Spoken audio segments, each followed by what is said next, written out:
Salam jumpa, salam Indonesia. Kembali lagi bersama kami di Syndicate Talk. Bersama Ari dan Via. Iya, agak lemes nih Via. Mas Ari lagi sakit ya? Mau peluk nih rasanya. Bukan ya udah. Oh ya udah peluk tapi semoga sehat. Cepat sembuh ya. Mas. Gimana Via? Sebenarnya sehat kan? Kita masih bisa podcast tuh insya Allah selalu sehat. Iya. Meskipun ada. Makanya agak batuk-batuk nih. Gak enak Iya soalnya. musim ISPA kan polusi. Iya nih Mas. Persoalan sekarang tuh ada polusi banyak, tapi juga climate change itu kan karena perubahan iklim kan suhu panas sekali siang ini. Gila, berapa hari ini panas siang itu. Iya. Matahari posisi lagi di pas di Khatulistiwa tuh, lagi panas sekali. Berasa bisa nyetok telur tuh di atas api. Iya, panas sekarang perubahan iklim tuh kerasa, dan selain itu kerasa panas juga sekarang itu harga-harga pangan naik ya. Beras mulai naik ini kan kemarau panjang ini kan. Iya, bener. El Nino apa nama itu? Iya benar. Itu kan harga beras naik, harga pangan naik. Makanya nih, tema. persoalan perubahan iklim ini kan merembet kemana-mana. Perubahan iklim juga soal perubahan politik ke depan. Betul. Kita bahas apa Via? Menarik itu soal kedaulatan pangan. Iya, kedaulatan karena pangan. ancaman soal pangan itu sekarang kan udah mulai naik kemana-mana, sudah krisis pangan. Indonesia ke depannya gimana? Karena menarik kemarin kan di Rakernas PDIP. Rakernas PDIP itu temanya, pikir kalau Rakernas itu temanya kan pemenangan 2024. Iya. Bagaimana konsolidasi pemenangan Ganjar dan PDIP? Saya pikir kayak gitu Via. Iya, ternyata tematiknya saya menarik, PDIP ini mengusung tema Rakernas yang apa namanya? Ya ini politik negara, politik bagaimana membangun pemerintahan negara yang kuat. Jadi pertama-tama bukan soal urusan politik pemenangan. Betul. Jadi politik itu bukannya urusan kekuasaan, tapi urusan juga kesejahteraan rakyat, soal gagasan. Nah ini kan menarik kan, Rakernas menggagalkan soal kesejahteraan rakyat. Iya, kesejahteraan rakyat. Iya. Kedaulatan pangan untuk kesejahteraan rakyat. Iya. Tema besarnya itu. Ya tema kesejahteraan rakyat. Iya, tapi kesejahteraan rakyat memang poinnya sekarang memang soal kedaulatan pangan itu. Tapi itu menarik ya Mas, maksudnya menunjukkan ideologis. Ya persis, karena memang buat PDIP itu kan ideologi harus diturunkan. Itu kan dari ketika Bung Karno pernah berpidato bahwa urusan pangan itu urusan mati hidupnya sebuah bangsa. Indonesia ini kan negara besar 270 kan semua makan Pia. Betul. 270 jiwa lebih itu kan semua punya perut. Iya. Kita ngomongin politik jauh-jauh kemana, kalau urusan rakyat belum kelar, belum lapar nggak bisa. Betul. Urusan stunting kemarin kan urusan gizi pangan itu bukannya soal makanan kita berapa kilo kita makan, tapi urusan bagaimana gizi, kecukupan pangan dan gizi. Ya, urusan kita Indonesia sejahtera, bisa maju kalau memang kita semua nggak bisa makan dan kurang gizi kan juga pertaruhan juga untuk Indonesia ke depan kan. Indonesia emas juga kan. Iya, Indonesia emas kan harus dibangun jadi jadi pangan, sandang, papan. Nah, ya kalau sandang kan sekarang memang utamanya makan, itu 270 juta untuk pangan. Makanya menarik ketika PDIP pada hari pertama Rakernas. Iya, jadi Rakernas keempat ini bicara soal kedaulatan pangan untuk kesehatan rakyat. Jadi memang untuk bangun Indonesia yang sejahtera ya memang harus pangan dulu. Ya pangan bukan hanya asal makan, bukannya makanan melimpah, bukan hanya bicara beras, padi, gandum, jagung, tetapi juga soal bagaimana gizi masyarakat kita. Karena persis yang menarik bahwa mengusung sebuah gagasan, jadi bagaimana mentransfer sebuah ideologi jadi gagasan. Tapi mana dulu yang kan banyak Rakernas temanya banyak yang mau kita bahas, yang mana nih? Yang hari pertamanya aja tuh Mas. Oh iya, pas pembukaan itu menarik itu seketika. Kalau saya sih menariknya kita kaitkan dengan konteks Rakernas, lalu gagasan soal kedaulatan pangan. Iya. Dahulu dikaitkan dengan bagaimana posisi politik nanti untuk 2024. Posisi Pak Jokowi itu menarik. Iya kan. Iya. Karena ada tuh kemarin kan memberikan pidato Bu Mega, memberikan pidato politik. Lalu disambung Mas Ganjar dulu, Mas Ganjar dulu, lalu terakhir gongnya ke Pak Jokowi. Jadi Pak Jokowi itu urutan ketiga, Bu Megawati dulu sebagai ketua umum, Mas Ganjar sebagai bakal calon presiden, lalu Pak Jokowi sebagai kader terbaik partai yang kemarin presiden. Nah, makanya ada video menarik nih kalau kita akan terlepas dari isu gagasannya soal kedaulatan pangan, bagaimana PDIP punya konsep dan peta jalan untuk membangun kedaulatan pangan ke depan. Menarik bagaimana kemudian Pak Jokowi merespon isu-isu terkait dengan juga Pilpres 2024 nih, video-video yang menarik. Kita saksikan dulu nih videonya ini. Okay. Ya, ini itu pertama kali ini kita mau muterin video. putar pakai video nih. Menarik Dan lebih videonya. setuju lagi apa yang disampaikan nih. Kita mukanya calon presiden Pak Ganjar Pranowo. Tadi saya bisik-bisik ke beliau. Nah, bisik-bisik tuh. Pak, nanti habis dilantik, besoknya langsung masuk ke daulatan pangan. Nggak usah lama-lama. Nah, maksudnya apa nih, bisa dilantik? Rencananya Berarti disiapkan presiden sekarang. setelah Pak Jokowi Begitu Ganjar. dilantik, besok langsung masuk ke mengayun-mengayunnya sekarang kerja kedaulatan pangan. condongnya. Sehingga swasembada pangan, ketahanan pangan, kedaulatan pangan itu betul-betul kita miliki. Dan saya yakin Pak Ganjar mampu Nah, menyelesaikan ini. itu gongnya. Saya yakin Pak Ganjar mampu. Menarik ini. Ini gongnya ini. Pak Ganjar mampu. Nah, di penutupnya. Nah, Pak Ganjar mampu nih menyampaikan ini. Satu sisi saya waktu ketika saya mendengar video ini berarti kan boleh jadi ada yang tidak mampu. Apa Mas yang Ya kemarin-kemarin ya Mas? ya mungkin ada isu itu, makanya menarik. Satu kan karena Pak Jokowi itu memberikan sambutan atau memberikan arahan itu posisi yang ketiga. Yang pertama Bu Mega itu konsepnya itu Bu Mega kita perlu apresiasi, memang isi pidato politiknya itu sangat clear, jelas pesannya. Ada beberapa tahap konsep dan beberapa konsepnya sangat jelas, roadmap untuk bagaimana membangun kedaulatan pangan itu jelas, tahap-tahapnya seperti apa, termasuk termasuk bagaimana riset dilibatkan untuk membangun kedaulatan pangan, bagaimana membangun ekosistem, pendanaan, dan ujung tepatnya subjeknya adalah petani. Itu Pak Jokowi mengatakan, saya setuju betul. Dari semua yang disampaikan Bu Megawati saya sangat setuju, dan memang kontennya sangat bagus untuk bagaimana membangun kebijakan ketahanan kedaulatan pangan ke depan. Dan kemudian direspon oleh Mas Ganjar dengan poin-poin yang lebih sifatnya mikro. Bagaimana dari konsep gagasan besar untuk kedaulatan pangan dan bagaimana roadmap itu dibahas Mas Ganjar, bagaimana langkah taktis untuk menyelesaikan. Dan kemudian disambut Pak Jokowi, betul visi itu jangan terlalu abstrak, visi misi presiden atau visi misi partai. Visi itu kalau bahasa Pak Jokowi visi yang taktis, visi yang memang secara konkret memang terukur bisa diwujudkan. Dan dalam hal ini kan PDIP kan mengangkat soal isu visinya soal bagaimana membangun kedaulatan pangan untuk kesehatan rakyat, dan bagaimana juga Indonesia bisa punya peran untuk bagaimana memimpin dunia, kepemimpinan Indonesia di kancah global terkait bagaimana kedaulatan pangan ini. Tapi yang menarik itu, Via, saya punya Pak Jokowi itu memang sepakat dengan apa yang disampaikan Bu Mega, sepakat betul apa dengan Pak Jokowi, Pak Mas Ganjar dikatakan, dan kemudian bisik-bisik. Iya, ada bisik-bisik. Memang ada ditampakkan tangkapan kamera itu ada bisik-bisik. Ada di Instagramnya Pak Ganjar juga dia ngupload. Iya.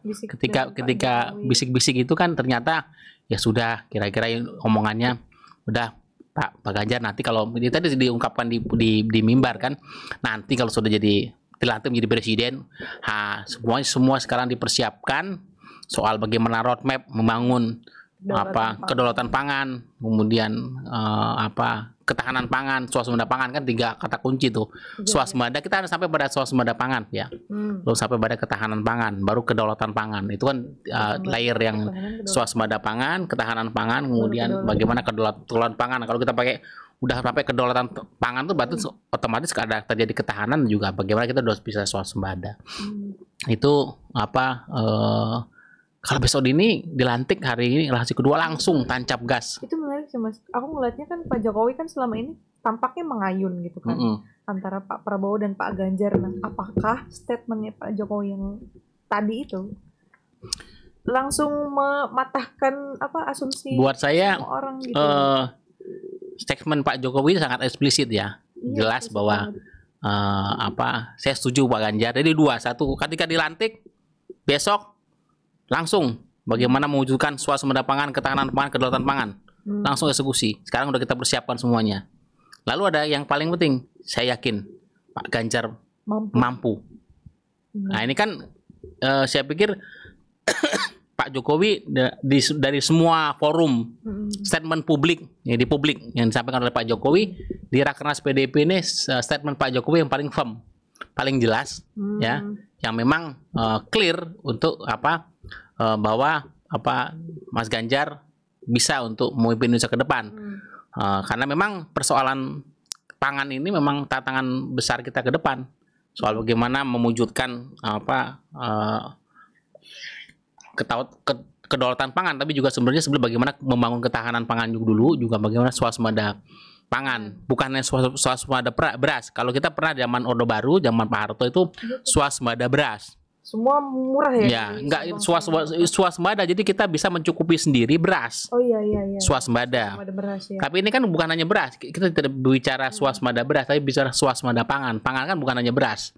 Termasuk juga bagaimana protein, kebutuhan daging, telur segala macam. Nah, itu kan pangan. Beras kan satu bagian saja untuk pangan, apalagi dihadapkan isu kemiskinan, isu stunting.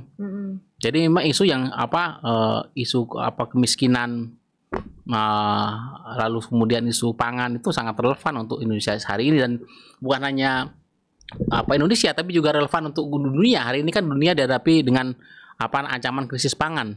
Bukan hanya soal perubahan iklim, tapi juga karena dinamika geopolitik. Itu persis Bu Mega, kemudian Pak Jokowi, Mas Ganjar menyoroti soal bagaimana perang Ukraina dan Rusia yang stok pangan sampai tidak bisa didistribusikan karena memang dalam keadaan perang itu kan. Sementara harga-harga pangan di Eropa segala macam itu naik tinggi. Bahkan disebutkan bahwa bahkan di negara Eropa itu Pak Jokowi menyebut itu sekarang mereka sudah tidak sarapan lagi, anak-anak sekolah itu untuk sarapan karena roti kan gandum mahal. Nah, olah pangan sangat relevan karena ini kan terkait bukan hanya soal mati hidupnya negara, masyarakat ya, tapi juga bagaimana urusan pangan ke depan tuh. Dan menariknya ini PDIP bukan hanya persoalan untuk Indonesia saja, tapi bagaimana istilahnya dulu kami punya gagasan misalnya feed the world, memberi Indonesia bisa punya kemampuan bukan hanya mencukupi kebutuhan dalam negeri tapi juga bisa memberikan makan dunia, kepemimpinan Indonesia untuk ke sana. Jadi gagasannya bukan hanya feed for the country, jadi feed for the world juga. Nah, ini kan menarik, jadi relevan. Nah, itu kan kebijakan relevan yang memang tentu akan menjadi platform politiknya Mas Ganjar, tapi Pak Jokowi itu memang eksplisit. Kayak menarik kan. Nah, Pak Ganjar mampu mewujudkan itu. Jadi memang sekarang salah satu tantangan konkret ke depan kan bagaimana mewujudkan swasembada pangan, ketahanan pangan, kedaulatan pangan. Dan PDIP sudah punya platform arah kebijakan turunan seperti makro dari mikro seperti apa. Dan sudah dapat pengakuan dari Pak Jokowi bahwa idenya bagus, konsepnya bagus, bisa dilaksanakan, dan Pak Ganjar diyakini mampu. Tapi nanti kan pertanyaan nakalnya ya, pertanyaan nakal kita kalau mampu, ada yang nggak mampu ya, dalam konteks bicara pangan. Belum ada. Ada yang nggak mampu nih kan kemarin. Ya menarik kan kalau soal pangan, menarik isu sebenarnya kemarin kan ketika ada kasus itu kan soal pangan ini kan kita catat memang Pak Jokowi cukup berhasil, punya keberhasilan untuk membangun infrastruktur segala macam. Tapi Pak Jokowi juga punya concern soal bagaimana membangun swasembada dan ketahanan pangan, kedaulatan pangan ini. Konsep Pak Jokowi kemudian melakukan food estate itu. Ya, food estate. Tetapi gagasan PDIP soal ketahanan kedaulatan pangan jauh lebih besar dari sekedar food estate ya. Jadi kalau kita lihat kemarin komprehensif, mulai dari bagaimana memberdayakan petani, bagaimana riset, bagaimana pemodalan, bagaimana bibit segala macam, itu cukup komprehensif. Nah, tapi menarik ketika di pemerintahan Pak Jokowi ini kan ada gagasan soal membangun salah satu poin kebijakan untuk membangun ketahanan pangan atau swasembada pangan atau ujung-ujungnya kepada kedaulatan pangan kan bangun food estate. Itu kabarnya gimana? Itu kan kalau kita bicara banyak keberhasilan Pak Jokowi, tapi juga ada kegagalan Pak Jokowi. Kalau bicara kegagalan, makanya salah satu poin kebijakan ya, dari setengah banyak keberhasilan Pak Jokowi, salah satu yang dianggap tidak berhasil adalah sebenarnya bagaimana membangun ketahanan pangan dalam konteks dalam konsepnya membangun food estate itu. Nah, sempat disorot juga. Ini kan membangun food estate diserahkan kepada Menteri Pertahanan, kemudian kerjasama dengan Menteri Pertanian, jadi beberapa kementerian terkait lah. Tapi memang leadernya saat itu memang bagaimana Kementerian Pertahanan ya, Pak Prabowo dalam hari ini memimpin untuk pekerjaan swasembada pangan, food estate itu, sehingga menjadi menarik. Pada sisi kan isu pangan memang relevan hari ini untuk sebagai tantangan Indonesia ke depan, bagaimana mewujudkan swasembada pangan, ketahanan pangan, kedaulatan pangan untuk Indonesia dan juga dunia. Ancaman perubahan iklim, segala macam geopolitik, emang soal pangan ini strategis dan penting.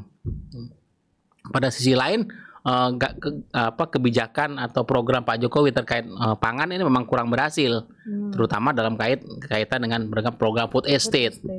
Nah, ini kan menarik ketika misalnya Pak Ganjar dianggap oleh Pak Jokowi ya mampu. Nah, itu kan apakah suatu ekspresi kekecewaan terhadap program sebelumnya yang memang sudah dicanangkan di pemerintahannya, memang membangun food estate itu bagian dari poin kebijakan untuk membangun ketahanan pangan. Dengan bangun food estate dipercayakan ke beberapa kementerian, pertanian, kementerian pertahanan, dan kementerian yang lain, mungkin juga KLHK terkait pelahan segala macam. Tapi sekarang kan nggak ada jejaknya. Itu proyek gagal lah food estate ya. Sebenarnya untuk tidak membandingkan, tetapi kita melihat tentu ini sebuah terobosan kebijakan untuk bagaimana membangun pangan Indonesia ke depan, Indonesia akan PDIP. Itu. Tapi kan menariknya kan tadi kalau Pak Jokowi nangkapnya ada ekspresi kecewa karena food estate kok gagal, atau paling tidak kalau gagal itu kan kita sudah memvonis ya, paling tidak bagaimana sih laporan ke publik yang terkait kemajuan soal food estate dengan kementerian terkait, Kementerian Pertanian, apalagi sekarang Kementerian Pertanian kena kasus nih, ya kan sedang dalam kasus hukum di KPK. Bagaimana Kementerian Pertahanan dalam hal ini Pak Prabowo juga memberikan laporan, misalnya terkait bagaimana apa yang sudah dilakukan, capaian seperti apa, mungkin ada kekurang berhasilan atau titik gagalnya di mana, sehingga publik tahu. Sehingga saya harapkan nanti ada titik lanjut. Jadi bagaimana nanti PDIP dengan Mas Ganjar sudah menyiapkan platform visi politik yang visi taktisnya untuk bagaimana membangun kedaulatan pangan, tapi bottom line-nya titik berangkatnya adalah bagaimana soal kebijakan pangan dalam masa pemerintahan Pak Jokowi. Kemarin disoroti juga bagaimana menegaskan kebijakan negara hadir untuk tidak mengamankan tanah-tanah subur, tidak kemudian ada konversi lahan. Itu kan harus keputusan politik negara. Itu di highlight oleh Mas Ganjar sebagai bagaimana politik pangan kita. Nah, jadi politik pangan, jadi pangan dilihat sebagai satu-satu manifestasi ideologi, juga bagaimana menegakkan politik pangan. Nah, politik pangan termasuk bagaimana memposisikan petani, bagaimana memposisikan pangan kita untuk rakyat, termasuk keanekaragaman pangan. Nah, ini menarik ketika Pak Jokowi cukup optimis terhadap Mas Ganjar, ya, dan itu adalah sebuah endorser dukungan paling clear, paling tegas, paling eksplisit dari semua statement, terutama dalam forum resmi dalam dilakukan oleh Pak Jokowi, membawa urusan pangan ini karena jelas ada kasusnya pangan, konsepnya jelas atau jelas, dan itu sinkron dari PDIP, dari pidatonya Bu Mega, dan bagaimana juga responnya Mas Ganjar untuk itu membangun soal politik pangan. Tentu ibaratnya sekarang bagaimana kita melakukan koreksi catatan terhadap kebijakan pangan, politik pangan dan kebijakan pangan dalam pemerintah Pak Jokowi, dan Pak Jokowi juga mengakui betul semua yang dilakukan setuju. Tapi juga itu setelah mengatakan bahwa memang dalam pemerintahan sekarang ada titik poinnya, ada titik atau ada poin kebijakan terkait pangan yang memang kurang berhasil atau tidak berhasil, dan publik menunggu itu bagaimana sih sebenarnya kalau bahasa Jawa janjane piye to? Janjane piye ya. Yang sebenar-benarnya bagaimana sih terkait proyek food estate? Kabarnya sudah sudah direncanakan dengan baik, ada pendanaan juga yang besar, tapi kok tidak ada hasilnya. Itu kan perlu ada report ke masyarakat supaya masyarakat juga tidak ada salah sangka. Iya benar. Karena selama ini aku juga taunya cuma asumsi doang gitu, kayak akhirnya berdampak pada kerusakan lingkungan, tapi report dari Menteri Pertahanannya dan segala macamnya nggak ada gitu secara resmi itu. Iya, karena konsep food estate itu kan bukan benar. Konsep food estate itu memang dari konsepnya kan memang juga alih fungsi lahan, jadi hutan dijadikan lahan kan. Food estate kan tanah yang luas disiapkan memang untuk pangan. Nah ini dan memang kita kritisi konsep itu kan memang bias corporate. Iya, itu kan berarti atas nama corporate company perusahaan. Ya kan, dalam ini tidak ada politik pangannya, membangun kebijakan pangan, tidak ada ideologi politiknya. Kalau bagaimana petani sebagai subjek, petani dan nelayan, ya, karena petani dan nelayan itu kalau dalam bahasa Inggris soko guru. Ya, soko itu berarti pilar, pancang, guru itu berarti yang mengajarkan bagaimana bukan hanya soal menanam, memanen, tapi juga merawat bumi. Nah itu makanya ketika food estate itu kan tidak menempatkan petani dan nelayan sebagai subjek pelaku utama. Bahkan ini kalau ini secara ideologis SPD berapa sebagai soko guru. Nah ini yang kemudian saya lihat ada semacam pertemuan ide, pertemuan gagasan dalam rakernas itu soal bagaimana membangun politik pangan, kedaulatan pangan antara PDIP dan Ibu Mega, kemudian Mas Ganjar sebagai bakal calon presiden, dan kemudian Pak Jokowi sebagai presiden existing sekarang, untuk sebenarnya ada semacam kesepahaman ya memang ke depan kita harus membangun kedaulatan pangan kita, politik pangan. Pak Jokowi sudah menyiapkan segala infrastruktur, ya, infrastruktur jalan, terutama juga bendungan. Bendungan berapa ratus bendungan masih kurang, tapi Pak Jokowi sudah menambah cukup sangat banyak bendungan, embung, daerah-daerah tangkapan air. Ya. Embung itu kan danau atau daerah tangkapan air kan, kolam atau yang besar itu. Embung. Telaga kalau di Sunda embung tuh nggak mau gitu. Embung. Embung coba cari embung atau mah. Embung itu danau, telaga atau daerah-daerah tangkapan air. Gitu. Jadi bendungan sudah disiapkan Pak Jokowi. Pak Jokowi perlu ditambah lagi bendungan-bendungan. Perlu juga bendungan bagaimana saluran irigasi infrastrukturnya. Nah, sebenarnya kan jelas bottom line-nya adalah apa yang sudah dilakukan Pak Jokowi terkait infrastruktur. Bukan hanya infrastruktur jalan, tapi infrastruktur pertanian. Nah, ada bendungan, irigasi. Jadi makanya menarik bahwa memang saya pikir laut. Iya, prinsip laut. Jadi memang politik agraris dan politik maritim. Jadi saya lihat memang kalau secara anunya kan kesimpulannya kemarin bagaimana politik agraris untuk Indonesia sebagai negara yang memang pertanian, dan juga politik maritim, bagaimana memberdayakan sumber daya laut karena nelayan, karena subjeknya kan kemarin yang diundang kan bukan hanya petani tapi juga nelayan. Nelayan ini kan, laut ini kan perairan tangkap dan juga perairan budidaya dengan keramba segala macam. Jadi saya pikir ini bertemu antara sebenarnya pada berdasarkan ideologi, kemudian kebijakan, dan kemudian relevansi soal kebijakan antara partai dan pimpinan partai dan kebijakan partai, dan kemudian calon presiden, dan kemudian presiden yang sekarang existing. Nah ini kan sebuah semacam narasi soal kedaulatan pangan itu menempatkan inline. Jadi narasi soal kedaulatan pangan ini menempatkan bahwa memang antara PDIP kemudian Pak Jokowi dan Ganjar itu inline. Nah, itu ada semacam benang merahnya. Jadi tune in lah secara frekuensi ya antara PDIP kemudian Pak Jokowi dan kemudian capres yang akan disiapkan untuk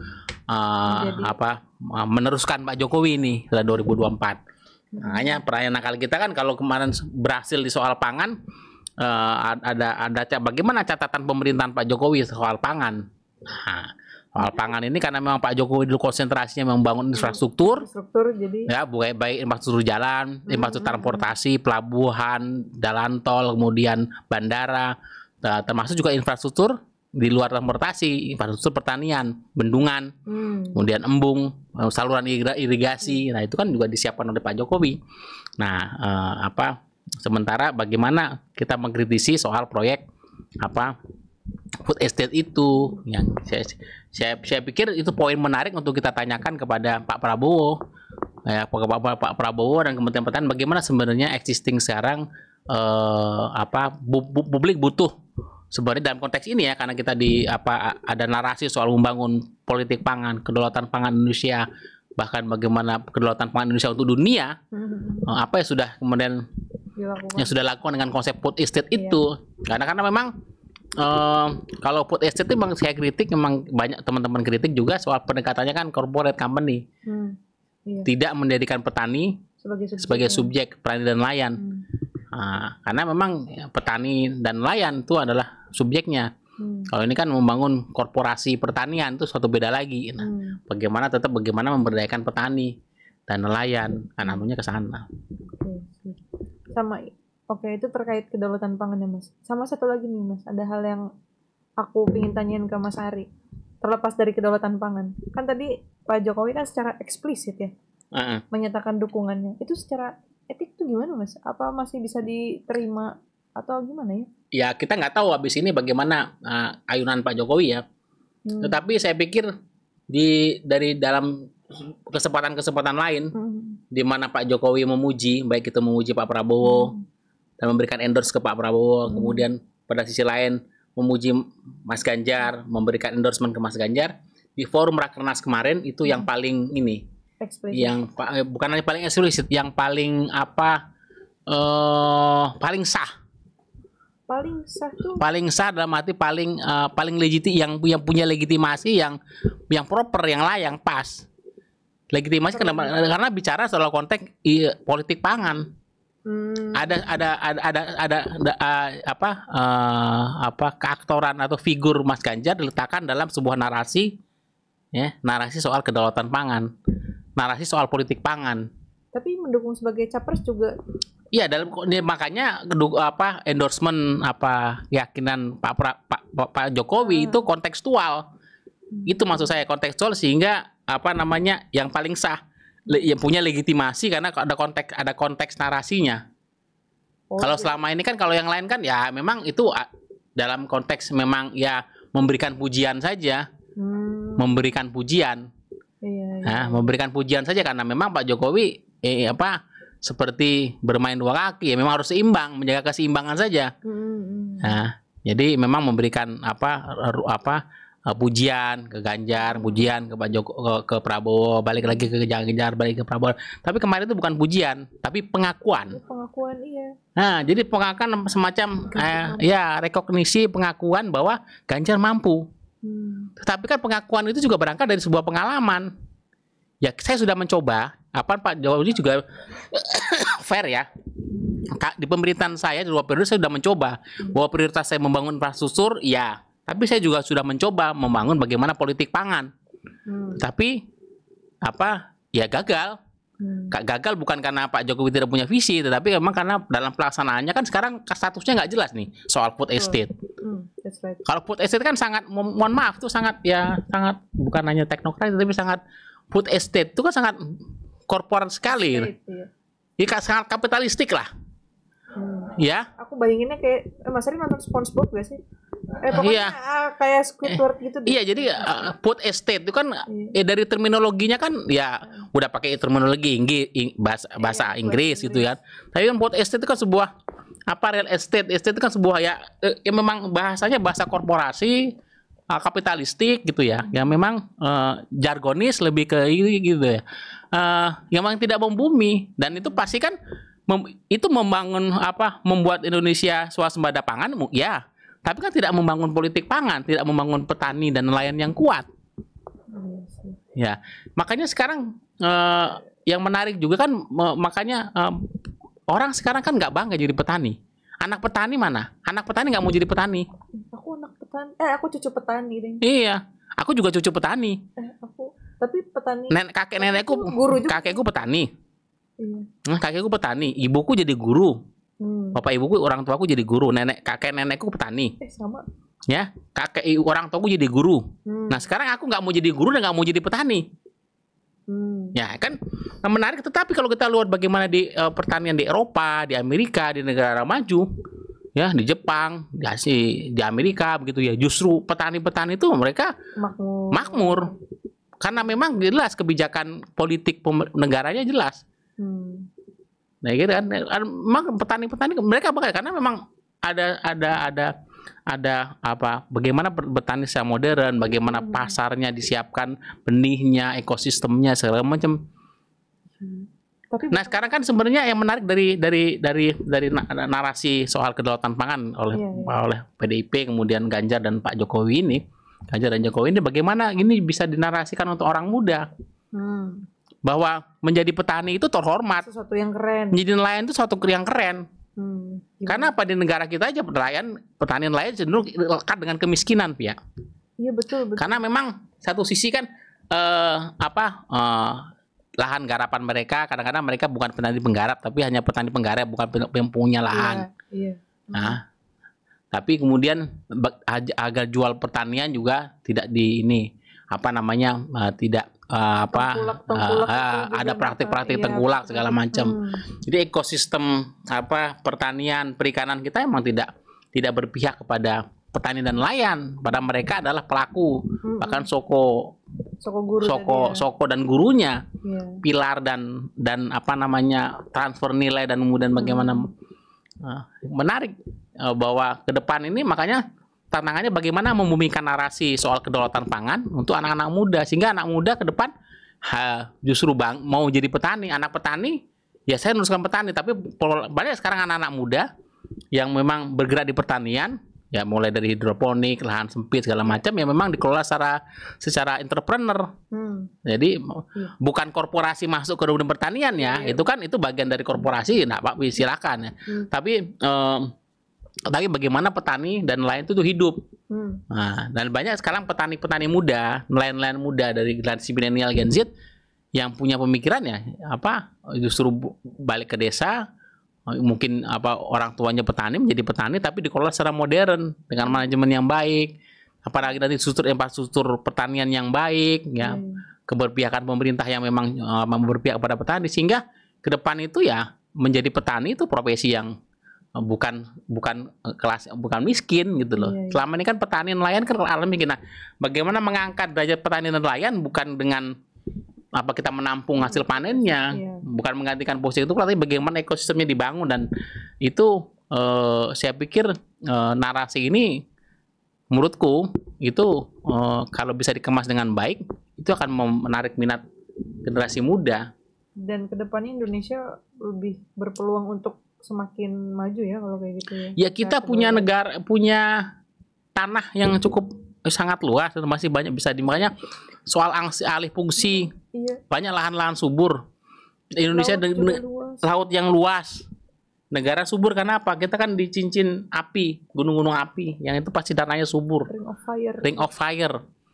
Gua laut kita di Katulistiwa, ya, laut negara kepulauan itu lautnya kaya.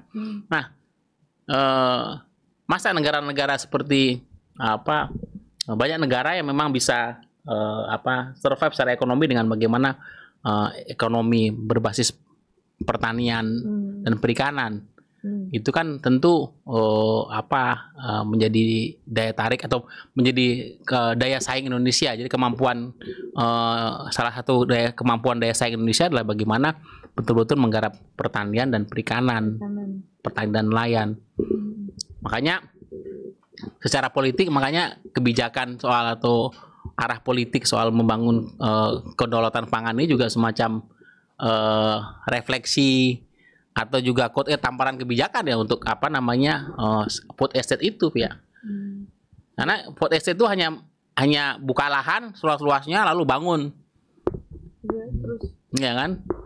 Pokoknya penasaran deh, pokoknya itu laporannya. Nah itu Ya, makanya soal bagaimana laporan kasus itu supaya masyarakat jelas, supaya jangan sampai juga begini Via, jangan sampai yang mau dibikin oleh PDIP dengan Ganjar, dengan Mas Ganjar juga presiden ini, pengen itu ngulang kemarin kayak food estate itu loh, pertanian enggak.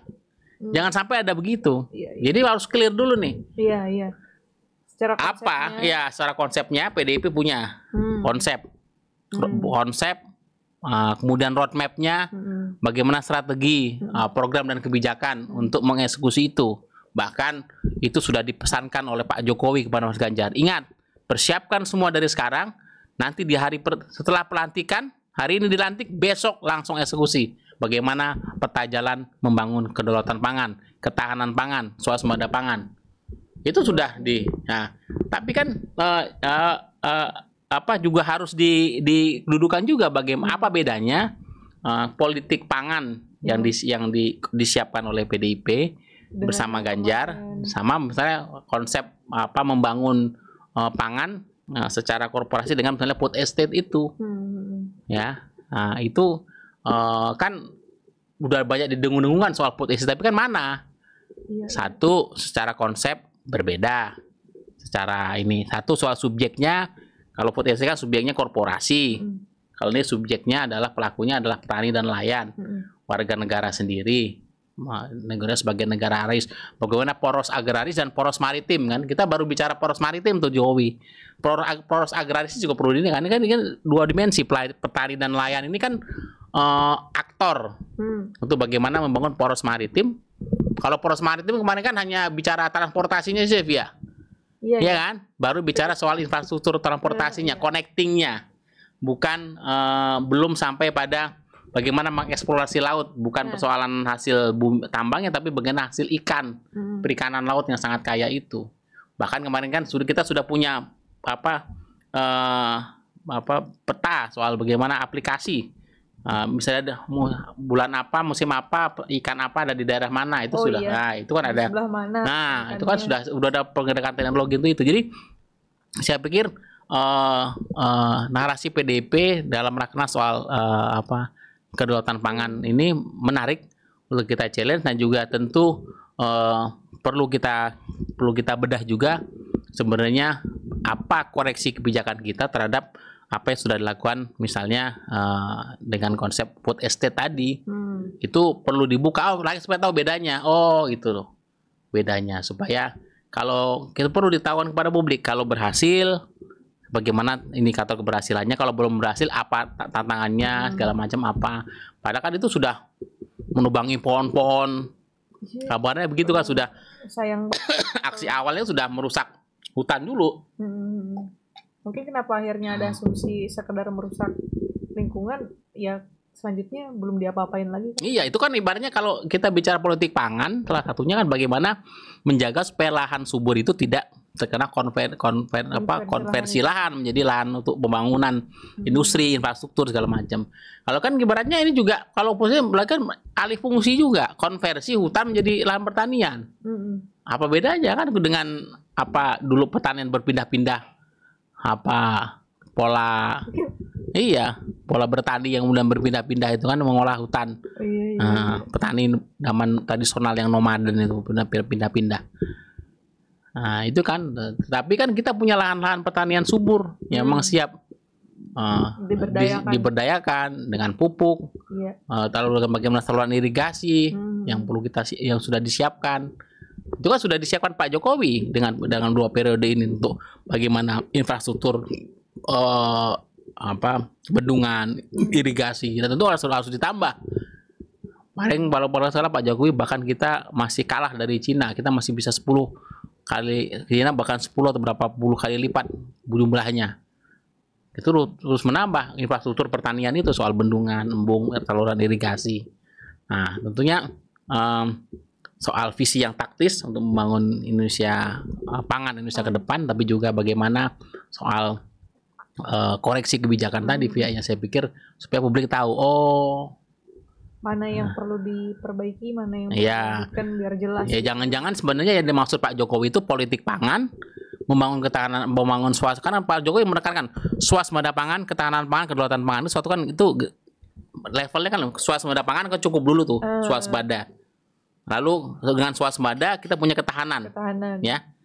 Punya ketahanan berarti untuk kebutuhan dalam negeri. Jadi ada goncangan pangan, ada gangguan distribusi, rantai pasok, kita tetap bertahan, ketahanan. Setelah swasembadanya sudah kuat, kita menjadi level ketahanan. Tapi kita melihat kepada kedaulatan pangan itu bagaimana soal ketahanan pangan kita, kemampuan kita untuk kemampuan dalam pangan ini juga menjadi bagian daya tawar politik untuk kekuatan geopolitik kita. Ya. Indonesia kan kaya banget ya Mas, kalau bisa makanya baik bakal persis nilai plus banget. Bagaimana perang Rusia Ukraina itu adalah bagaimana soal pangan itu bisa menjadi sekarang banyak negara yang sudah menyetop ekspor pangan. Make sense sih. Nah, orang bisa melihat ya, karena ketika nanti Indonesia punya supremasi kepemimpinan di bidang politik pangan dan kita memang itu bisa terwujud betul. Roadmap soal kedaulatan pangan ini, ya kita punya itu menjadi daya tawar politik untuk bagaimana di geostrategik dan geopolitik kita soal bahwa kita punya kemampuan. Negara akan butuh negara-negara lain mempertimbangkan betul soal posisi ketahanan pangan Indonesia sehingga bisa diperhitungkan. Ketika bisa diperhitungkan dalam diplomasi dunia, berarti Indonesia sudah punya kedaulatan pangan, berdaulat. Berarti punya power, punya otoritas, punya kedaulatan, untuk juga memberikan pengaruh pada secara regional dan juga secara global untuk aspek-aspek bukan hanya geoekonomi tapi juga geopolitik. Nah itu kan arahnya kan ke sana. Nah gitu. Tadi udah diingetin 40 menit. Iya, jadi saya pikir kita sudah dulu sampai pada seri berikutnya. Tapi menarik ini soal kedaulatan pangan. Jadi supaya saya menunggu misalnya gagasan ini juga jadi bukan hanya soal jargon, ayo memenangkan, ayo konsolidasi memenangkan capres masing-masing. Tapi mari mulai dengan gagasan, dengan ide, pemikiran, konsep yang memang peta jalan untuk bagaimana Indonesia ke depan. Indonesia 2024 Indonesia emas menuju ke sana. Nah, PDIP sudah mengawali dengan bagaimana kemarin soal keberpihakan soal fakir miskin, lalu sebenarnya eksekusinya bagaimana soal kemiskinan, fakir miskin, stunting segala macam ini juga solusinya adalah membangun kedaulatan pangan untuk kesejahteraan rakyat. Karena kita bicara kesejahteraan rakyat, pangan dulu yang harus kita bereskan di tengah semua capaian-capaian teknologi, bidang jasa segala macam yang memang kita juga mengejar itu juga, tetapi memang urusan pangan ini urusan yang memang paling fundamental, paling krusial karena itu menyangkut hidup dan mati sebuah bangsa. Itu memang pangan di situ. Apalagi kalau pangan dengan kemudian teknologi segala macam. Mau teknologi sehebat apapun kalau nggak bisa makan, iya apalagi makanya dengan pangan yang kuat. Politik pangan juga politik teknologi dan kemudian penguasaan kita lain juga harus bisa lah ya. Makanya partai-partai lain mana nih gagasannya? Iya nih belum. PDIP lebih santer nih. PDIP sudah kuat dengan gagasannya. Kemudian bagaimana capresnya juga sudah inline dengan gagasan itu. Bagaimana Pak Prabowo? Kita tunggu nih gagasan Prabowo soal pertanian misalnya. Bagaimana Mas Anies gagasannya? Tapi kalau Pak Prabowo itu udah ngasih gagasan makan gratis buat di siang hari dan susu. Makan gratis kalau makanannya dan susunya dari kita ngimpor ngapain? Ya kan kalau ketika kasih makan gratis. Itu programnya Pak Prabowo. Iya, makan gratis. Kalau soal makan gratis kita ngimpor. Negara punya duit bisa beli makanan, beli impor. Tapi persoalannya kan bukan soal makan gratisnya. Tapi soal ada nggak panganan kita, panganan produksi kita sendiri, berdikari dalam urusan pangan. Nah, kalau rakyatnya sudah sejahtera, karena asumsinya begini Pia. Makanya gini, kalau saya kritik Pak Prabowo soal ini, programnya makan gratis, makan siang gratis, makan susu gratis. Itu kan sama saja mengecilkan rakyat. Karena rakyat miskin itu cukup dengan karitatif, dengan diberi makan makanan gratis dan susu gratis?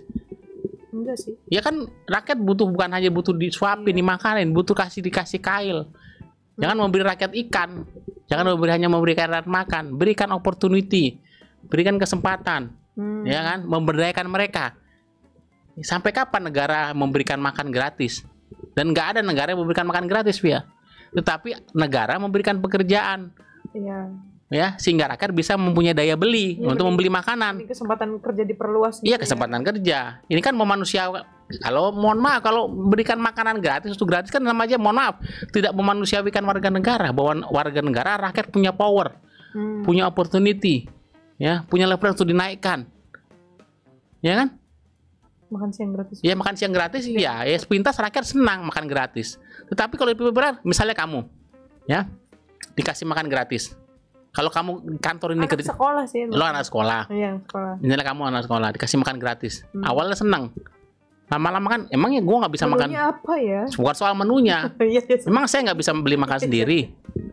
Iya. Tapi kan lebih daripada kasih makan gratis, apalagi makannya dari mana? Ternyata makannya masih produk makanannya impor. Sama aja bohong ya. Kalau duit itu bisa dicari ya. Kalau makanan kalau nggak ada kan butuh tumbuh namanya makanan. Iya. Emang simsalabim lalu padi ada simsalabim itu kerbau sapi itu dari dede dari bayi.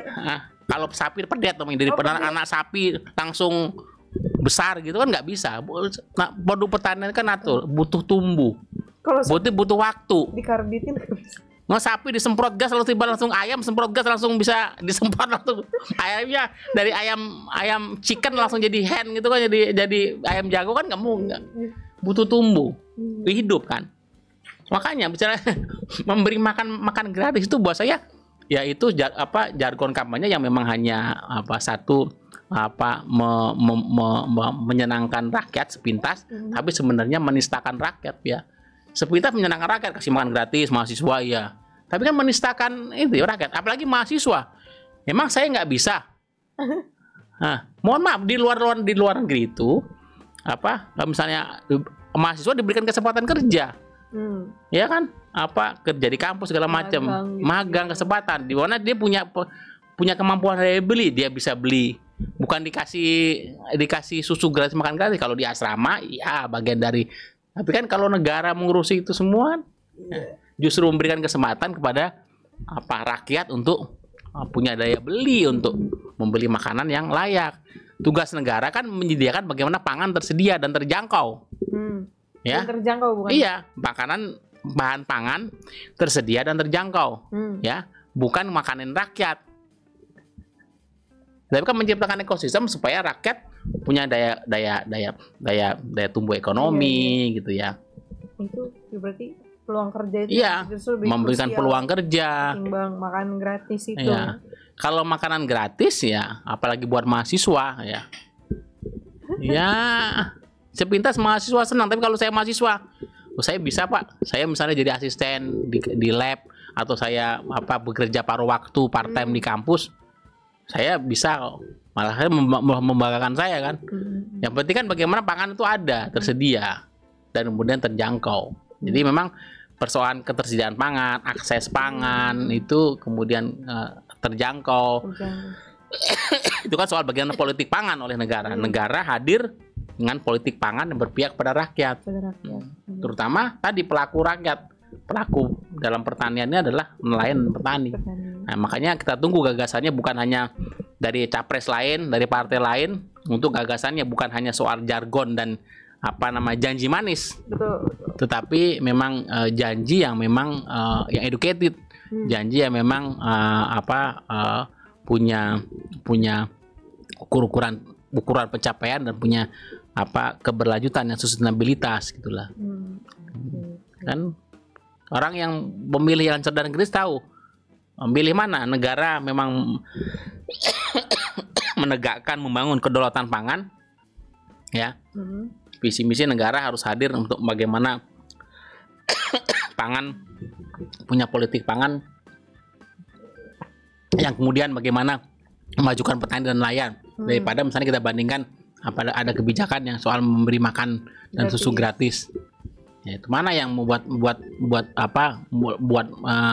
masuk akal untuk membangun pride warga negara dan membangun kebesaran negara. Kan itu.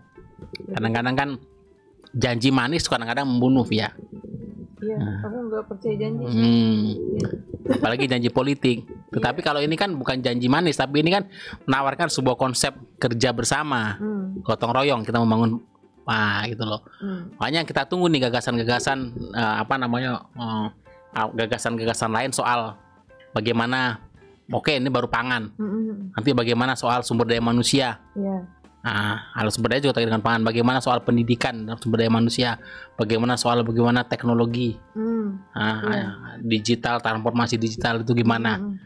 Bagaimana juga kompetisi kita dalam hal bidang jasa, kan ke sana. Jadi banyak bidang pembangunan yang perlu kita dengar dari para kandidat calon presiden dan juga dari partai pengusung untuk melihat bagaimana gagasan dan kemudian